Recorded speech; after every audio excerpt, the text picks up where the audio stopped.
ஜனநாயகன் படம் 9ஆம் தேதி வருமா வராதான்னு எனக்கு தெரியாது.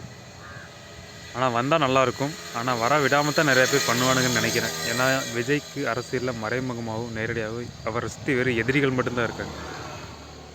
ஏன்னா மெஜாரிட்டி ஆஃப் ஓட் பேங்க்கு இப்போ அவரை நோக்கி கொஞ்சம் கொஞ்சமாக போய்கிட்டு இருக்கு. நான் வந்துட்டு இது குருட்டாம்போக்கிலலாம் சொல்லலை, நிறைய பேர் இதை ஒத்துக்கிட்டாங்க.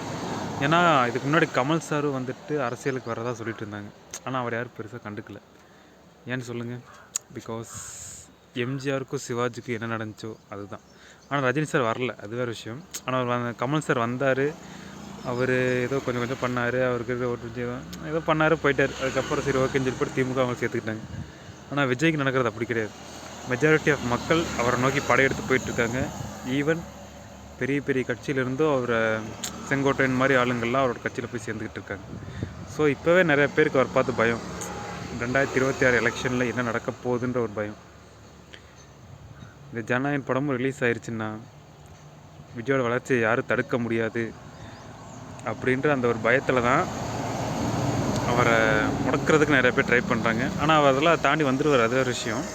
ஏன்னா இது ஆல்ரெடி நிறைய பேர் தளபதிக்கு எல்லாம் ஒன்றும் பெரிய புதுசெல்லாம் கிடையாது.